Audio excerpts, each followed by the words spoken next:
Question number 9 है Euclid विभाजन प्रमेयिका का प्रयोग करके दर्शाइए कि किसी धनात्मक पूर्णांक का वर्ग किसी पूर्णांक m के लिए 3m या 3m+1 के रूप का होता है। तो हम इसे किस तरह से करेंगे, यहाँ पे लिखेंगे सबसे पहले कि यूक्लिड विभाजन प्रमेयिका का प्रयोग करेंगे।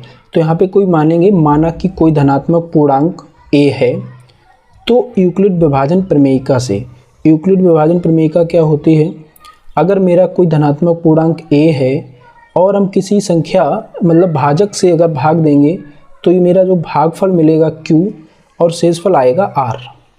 तो यहाँ से मेरी जो यूक्लिड विभाजन प्रमेयिका होती है वो होती है a बराबर bq प्लस r, और जो r का मान होता है वो हमेशा b से छोटा होता है और 0 से बड़ा या 0 के बराबर होता है।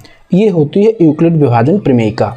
तो यहाँ पे हम देखेंगे कि जो b है मेरा b का मान यहाँ पे 3 लेंगे, हम b का मान 3 रखेंगे तो b बराबर यहाँ पे लेंगे हम 3। तो a बराबर क्या हो जाएगा मेरा 3q प्लस r, और जो r का मान होगा वो b से छोटा, मतलब यहाँ b का मान लगा देंगे कितना 3 और 0 या 0 से बड़ा। तो इसे हम मान लेंगे समीकरण नंबर 1। अब जो हमारे r के मान मिलेंगे, r का मान हम 0 के बराबर मतलब 0 से स्टार्ट करेंगे और 3 से छोटे मतलब 2 तक लेंगे। तो 0 ले लेंगे, 1 ले लेंगे और 2 ले लेंगे। तो ये जो r के मान हमें मिले हैं 0, 1, 2, तो इसे हम इस समीकरण में लगाएंगे जहाँ पे r है। एक एक करके लगाएंगे, पहले 0 लगाएंगे, फिर 1 लगाएंगे, फिर 2 लगाएंगे। तो a का मान क्या क्या आएगा देखेंगे यहाँ से। तो a बराबर, तो यहाँ पे लिख दें कि r बराबर 0 रखने पर, तो हम जब r बराबर 0 रखेंगे तो मेरा a का मान क्या आएगा, तो a बराबर आ जाएगा मेरा 3q प्लस r की जगह पे लगा दिया 0, तो a बराबर आ जाएगा 3q प्लस 0। तो जब 0 को जोड़ेंगे तो यहाँ पे 3q बचेगा। अब हमारे क्वेश्चन में वो क्या कह रहा है, किसी पूर्णांक का वर्ग, मतलब हमें इसका वर्ग भी करना है। तो अगर हम इसका वर्ग करेंगे तो यहाँ से लिखेंगे दोनों तरफ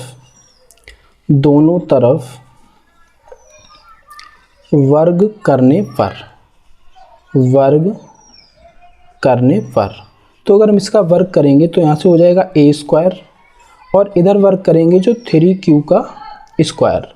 तो इसे अगर हम सॉल्व करेंगे तो यहाँ से 3 3 9 q² हो जाएगा।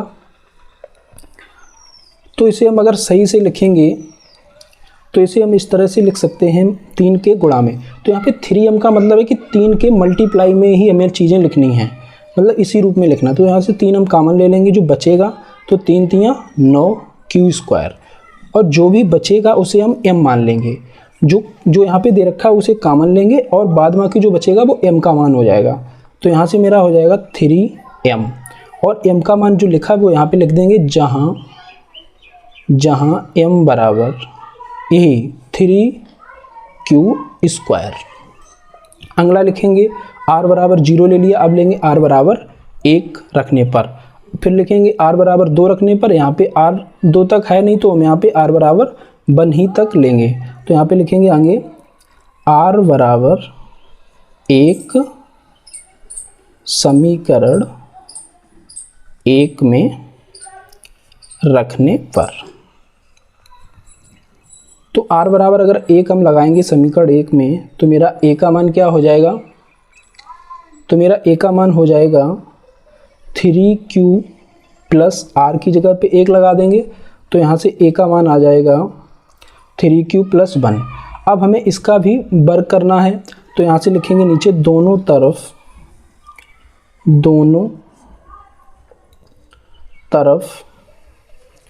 वर्ग करने पर। तो इसमें भी हम अगर दोनों तरफ वर्ग करेंगे तो कितना हो जाएगा, तो यहाँ से a² हो जाएगा और इधर हो जाएगा 3q प्लस 1 का होल स्क्वायर।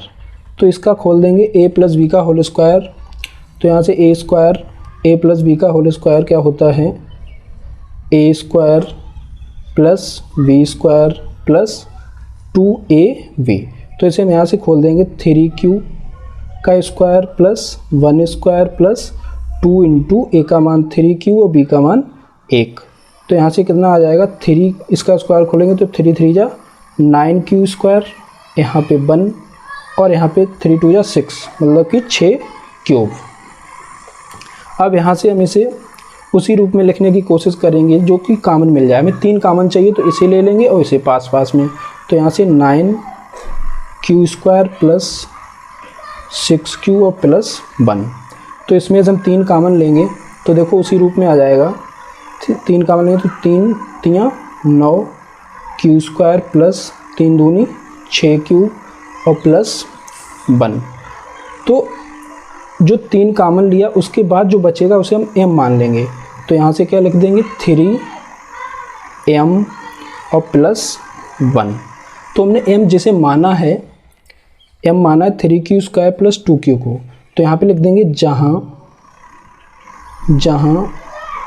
m बराबर 3q स्क्वायर प्लस 2q। तो इसका जो रूप हुआ है वो हुआ 3m या 3m प्लस 1 के रूप में। तो हम नीचे लिख देंगे अतः किसी भी धनात्मक पूर्णांक का वर्ग किसी पूर्णांक m के लिए 3m या 3m प्लस 1 के रूप का